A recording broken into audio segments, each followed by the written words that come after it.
Good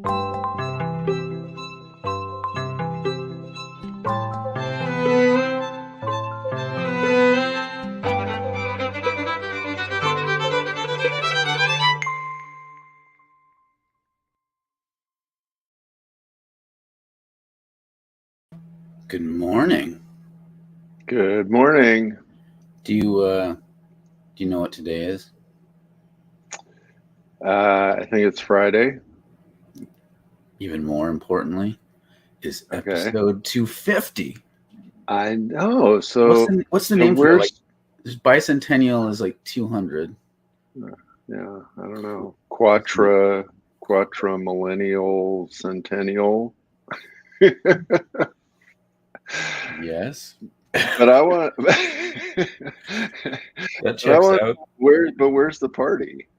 There's once again no party for the big number episode. In my heart. In my heart. In my heart. The party is it's somewhere else. It's okay. You know what? It's okay. I'm used to it by now, right? The party didn't happen for the 50th or the 100th or 150, 200. Yeah, I'm used to it by now. You know, I want to believe that if there weren't a pandemic, that somehow this would have been one of those shows that ended up becoming so popular that we have to do a live podcast in different venues around the country, which is none of that's true. Right. That would have been a good party. We could be at, yeah, really. Carnegie Hall. You know, I was thinking more low key, like one of the fine arts auditoriums at the University of Minnesota type size venue. But I like the way you think. There we go. Yeah. Gotta go big or go home, right? Sure. But this is fitting. It is. This week we're talking about attention. Clearly we're seeking it. And failing. Attention to us, please. But I mean, how many people are watching right now? Are the numbers? How are the 12, numbers? 12. 12. Yeah. Which is fine. I mean, you know, people watch us afterwards. We don't have a lot of continuity going on. We're doing this as much for ourselves as anyone else at this point. And lives are complicated. But attention, we're talking about that. We've talked about that a lot before. Right. Pay attention. I'm not paying attention very well. We talk about contemplative practice, mindfulness. We've talked about social justice, many issues, the intersection of those two. So the idea of attention is kind of woven throughout all 250 episodes. If you think about it, we're doing a podcast, vidcast, whatever, live stream, as kind of asking for attention to notice what we're doing. But it raises a question about like what we give our attention to. And I just want to pull up the slides. We can do some commentary here. This is a new feature. You can now upload PowerPoint and things to StreamYard, which is what we're using. So I'm going to go back to the first slide. So people have noticed in the news, Russia is invading Ukraine. That's a big deal. Yeah. I saw a meme, and this is the thing. Like, it's not like I like Ukraine.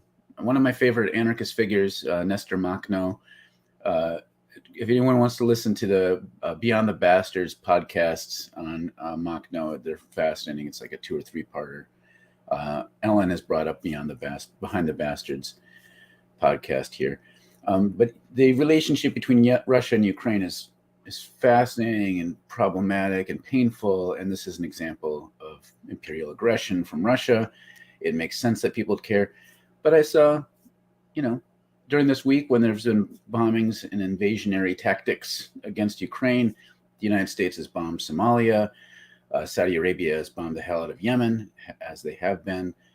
Israel's bombed Syria. So it's why are we paying attention to what we're paying attention to? Also in the news, something that I feel like people aren't paying enough attention to because it immediately affects my tribe, I guess.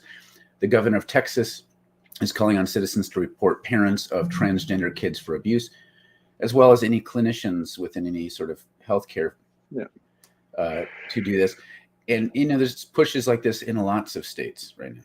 And Texas is now going kind of full Handmaid's Tale between this and the abortion laws. And then yesterday, Florida also passed their law about, the House, it hasn't fully passed, but it will. The state house has passed a law preventing conversation about anything gay or non-binary in elementary school. So, yeah, and this is a question. It's like, well, why do some people pay attention to this, and why do others not? And like, what difference does that attention make? Here's another thing from a Facebook acquaintance friend, Tracy Blackman. She writes, "It seems to me that all of religion has lost its way." Big statement. "All over the world, faiths are used to subjugate the other. It's as though we've learned little from the witness of the saints of every ilk. It is for this reason I cry for mercy for us as well.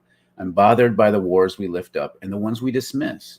People are literally dying at the hands of governments all over the world, and our government is not clean. But we lack capacity and compassion for the whole of it. I look at the global reaction to Afghanistan and Ukraine, which is, of course, right and just, and yet we ignore decades-old wars in Syria, Yemen, Palestine, and the entire continent of Africa. We hide behind our right religions and refuse to acknowledge our wrongs. We point fingers of blame in every direction except the direction that causes us to change. We consider others' freedoms to be a reasonable sacrifice for our freedoms. Much like our interpretation of Abraham's willingness to sacrifice Isaac, we laud as holy those who wield the knife instead of those who pay the ultimate price. Holy One, deliver us from our myopic vision of an all-seeing God, please." Yeah. And just to throw one last up so we can then start talking about all this stuff. This is a meme that's being shared, I think, by our friend Catherine, Dr. Parent. "It can be overwhelming to witness, experience, take in all the injustices of the moment. The good news is that they're all connected. So if your little corner of work involves pulling at just one of the threads, you're helping to unravel the whole damn cloth." There's lots in there. Lots in there. Yeah. Yeah. And I really, I've been thinking about this a lot this week because, I have been particularly fascinated by the complete lack of attention given to the war in Yemen. I mean, this is definitely right up there as one of the top current humanitarian crises in the world. You've got not only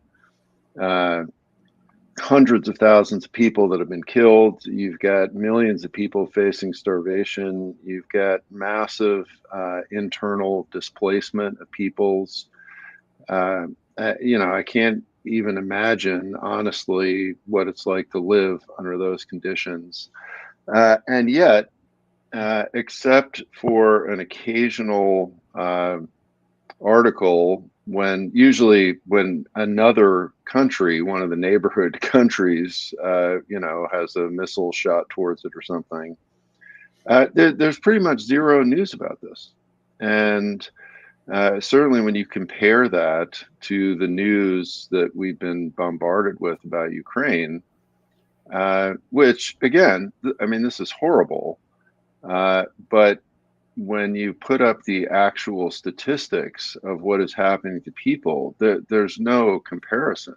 I mean, the devastation in Yemen is vastly more painful. The amount of suffering is just horrific.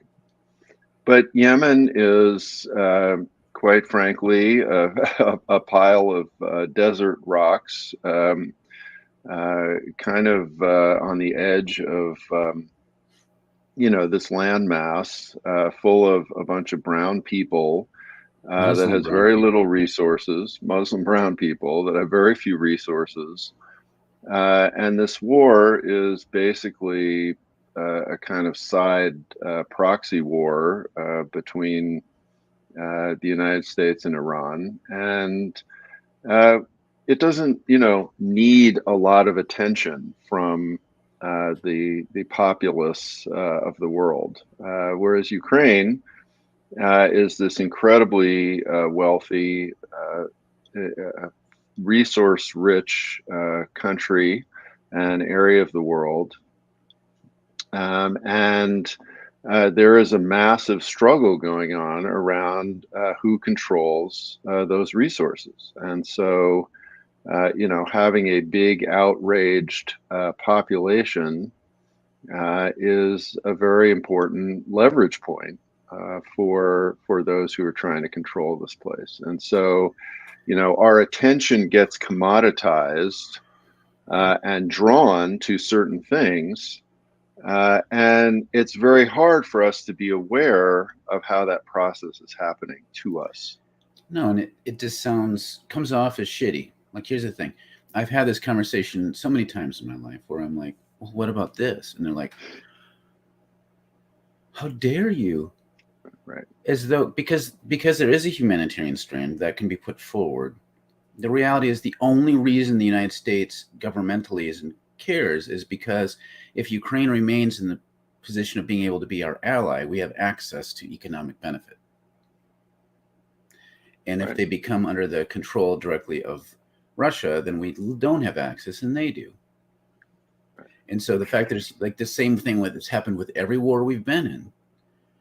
And it just sounds cynical when you point that out. And people will always, because we've weaponized their compassion, will get upset as though you're diminishing the suffering of the people, which is interesting because, I mean, let's take a step back. And we've talked about infrahumanization before. It's been a number of episodes. Like, we tend to recognize as human the people who are more like us at an instinctive level, even if we think we're beyond those categories. We instinctively, if we see a picture of a Ukrainian person wearing a sweater, which just seems very European and white looking, it's like, they're like me. If you see someone who looks like a Yemeni villager who's lower income, you'll be like, I don't know, what is that, National Geographic? Like, we just kind of, so that all this stuff is being used to weaponize and push things forward. So it's a question of, like, we have to question our instinctive ability to give attention to anything at all, because by the time it comes to us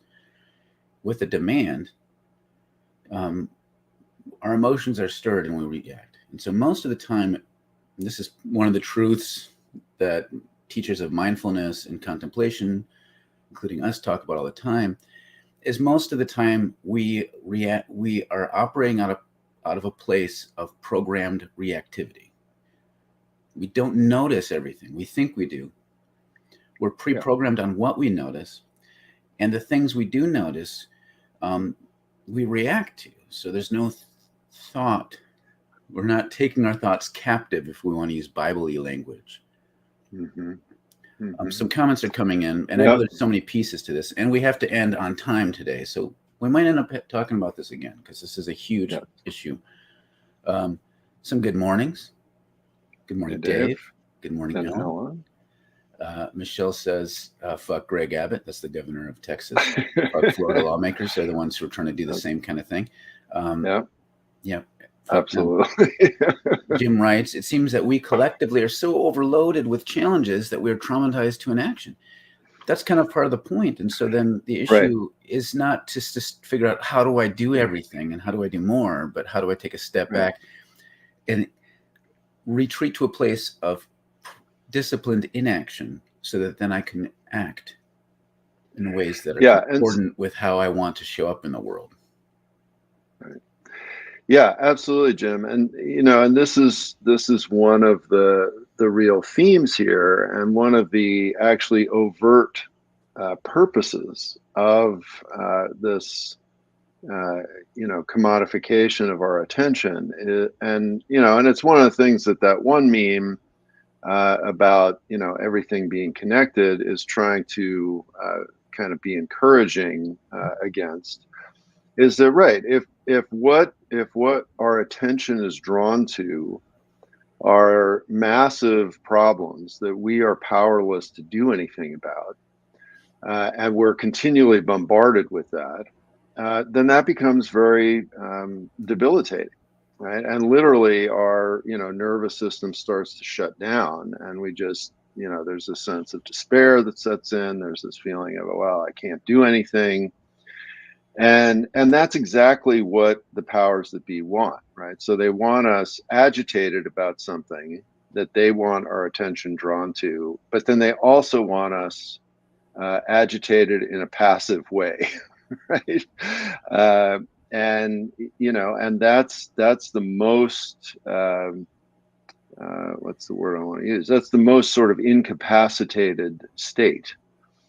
But if we realize, like, okay, well, right, I can't do anything about these big things, but you know what? There is injustice going on all over the place, and some of the things I actually can do something about, and I'm going to be engaged. And if what is required for that engagement is, for example, to uncouple my attention from some of these things that I'm being forced to attend to, so that I have more energy and capacity, then I can make that choice.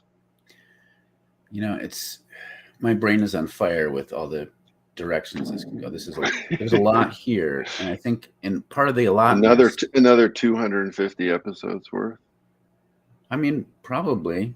I mean, because this really touches on so many things, and so many things that I think a lot of people don't get, and so it's hard for me to But I just want to say a couple of things and go back to the comments. I mean, I have more things I can say, but we got the time. But we have to end on time. Part of the problem here is that there's different kind of areas we can fall off the table on this. This insight that we're bombarded and we have to choose thoughtfully. Most of us don't understand what action is. Like, this is very philosophical. So there's all kinds of sentiments that are thrown out there, like, I don't care about the politics.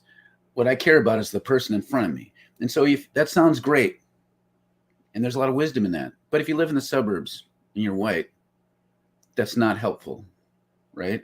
This sort of idea that somehow you're going to collapse into just the people in front of you and shut out the world. That isn't a helpful tactic. On the other hand, how you even begin to curate this stuff is tricky, and people don't know how to do that well. Because, and this is the thing, this is kind of the point I want to lead up to right here before going back to comments. One of the biggest complaints about Facebook is how it stirs up outrage. And the critique is that it's because the outrage is bad and it polarizes. And I don't think that's the real issue here. The big problem is that this outrage is manufactured, and so that we're not able to spend our outrage where we should. And so what ends up happening is you have all these anxious white moderates. In my world, they tend to be Anabaptists, which is a whole thing, getting more upset about the outrage rather than recognizing that we're in this perpetually reactionary state, so that we can't discern and focus avenues for our outrage that actually have consequence. And so we end up vomiting on each other and trying, as kind of somehow thinking that the goal is awareness, as though awareness trickles down into action, when it does not. Instead, we have to think, well, how can I be calm in the best sense, so that then I can be outraged in my actions and bring the fight forward in ways that actually are consequential.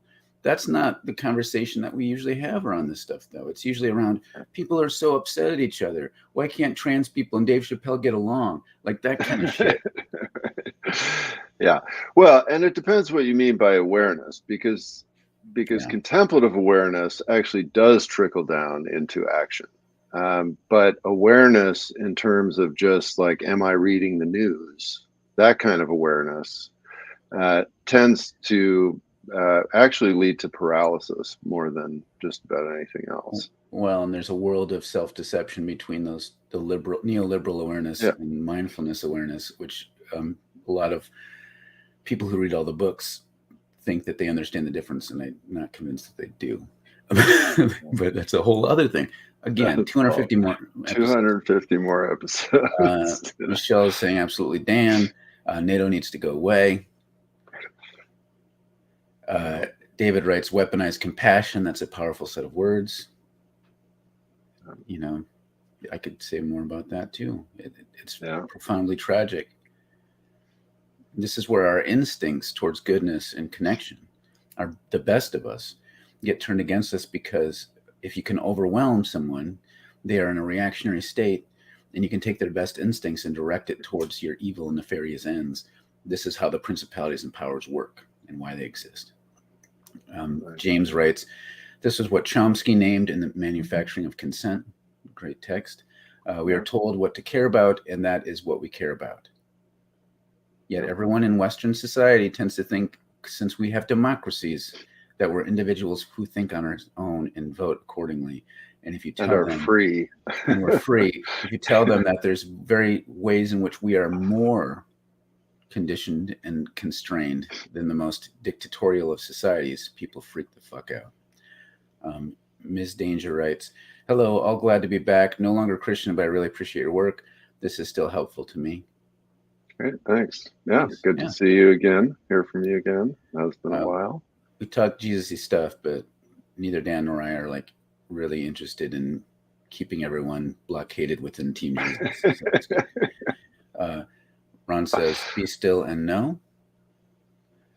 I mean, this is the thing, like there is people dump on this sort of contemplative in posture of indifference, detachment, being set apart, stillness, silence. These sorts of practices seem the opposite of action, but to me, they're the place from which action can really come, because you cannot act in this world in wise ways without that sort of set of disciplines. Otherwise, you're just reacting all the time. Yeah, and this is one of the things that people see immediately when they sit down to do any contemplative practice, right? Is that their mind is running all over the place, and our instinct is to chase our mind running all over the place, and we immediately realize how actually unfree we are. Yeah. And then most of the time our reaction to that is to think, I'm doing contemplative practice wrong, let me try again another day, and to give up on it, because it's very overwhelming to see how we are a prisoner of our own mind. And yet often when people have that experience, they don't connect it to, let's say, the kind of issues we're talking about now. They don't tend to think, oh, if I'm so absolutely reactive when I'm just sitting here by myself, paying attention to my mind, how much more reactive am I within the incredibly complex ecosystem of the world, my community, my society, my church, what I read every day, right? It's 1,000 times worse, but we're just so used to that we don't see it, right? And so that's where these disciplines come in, that if we are living a life of attention, something very different happens to our state of being. But until we begin to practice that, it's very hard to even imagine what that experience starts to look like. This brings up all sorts of pieces, and I just want to throw out a few things, just because I'm sure people are listening and like, well, that contemplation stuff sounds nice, but I don't know. Even that seems hard to begin, because that can be overwhelming for folks. Yeah. But to me, like, we're talking about attention in different overlapping ways, and I think it's important, like, one, to start to curate where you get your information.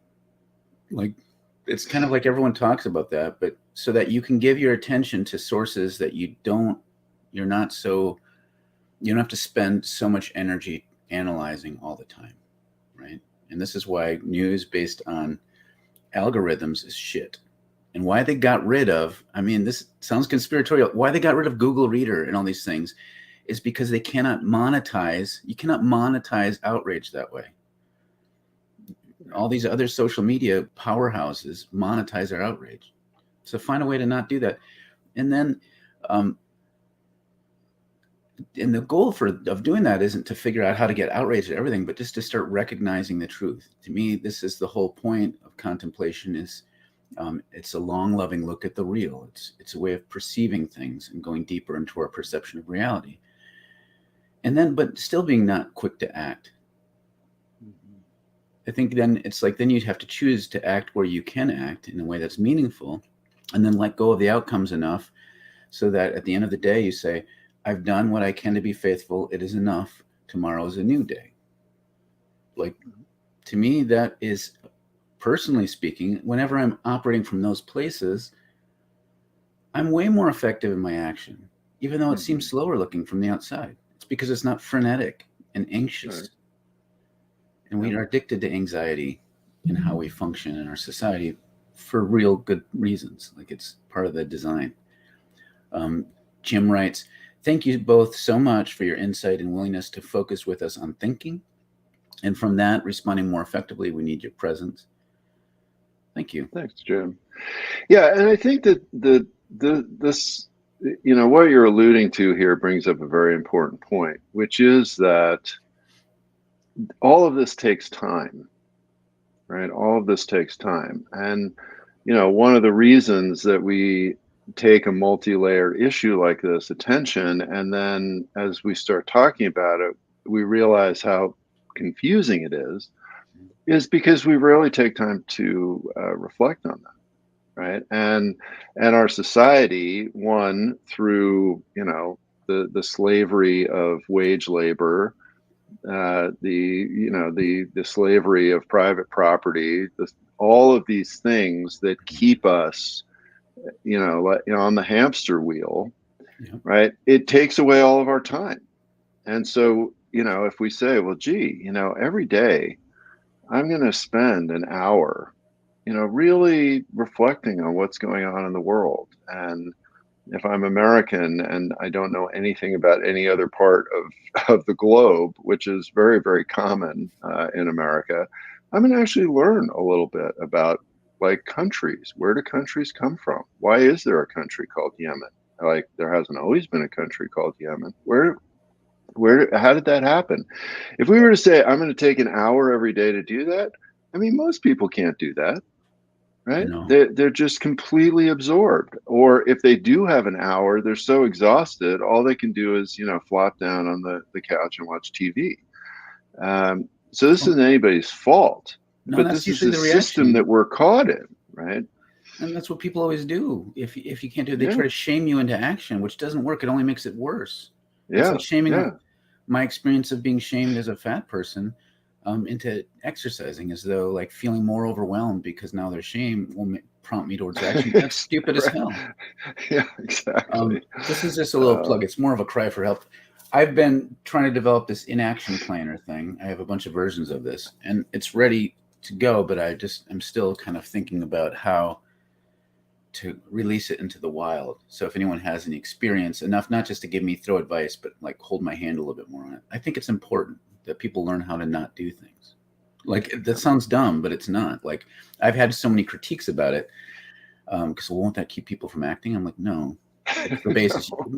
We need to get back to the art of not doing anything. So then from that place we can discern and then act. Getting the last comments because we're running out of time. Time's ticking. Ellen writes, is reaching a meta-narrative where we can observe and act without our reactions being commoditized even possible? No, I don't think so. Not really. Especially if what news we see is only what is meant to be reacted at.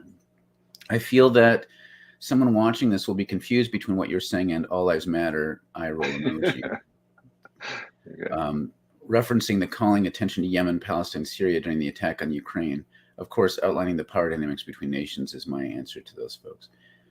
I mean, there's... Okay, just keep reading. We don't have time to comment. Lynette writes, Jim, the fairly recent release song by Merle Haggard rings true. Everything's going to pot, whether we like it or not. Best I can tell, the world's gone to hell, and we're sure going to miss it a lot. Wow, sad but true. Yeah, okay. Ellen writes, I love to ask friends and respected folks where they receive their news. Each of you sharing your news gathering practices could be helpful. Facebook post I would welcome. And then Michelle writes, yes to not doing anything. Those are some great comments that would be great to, like, I'm going to let Dan close out because he's the one who has to leave in 20 seconds. So, well, I just want to thank everybody here for being here and for the 250th episode. And we will be back next Friday. See you next Friday, everyone. See you next Friday.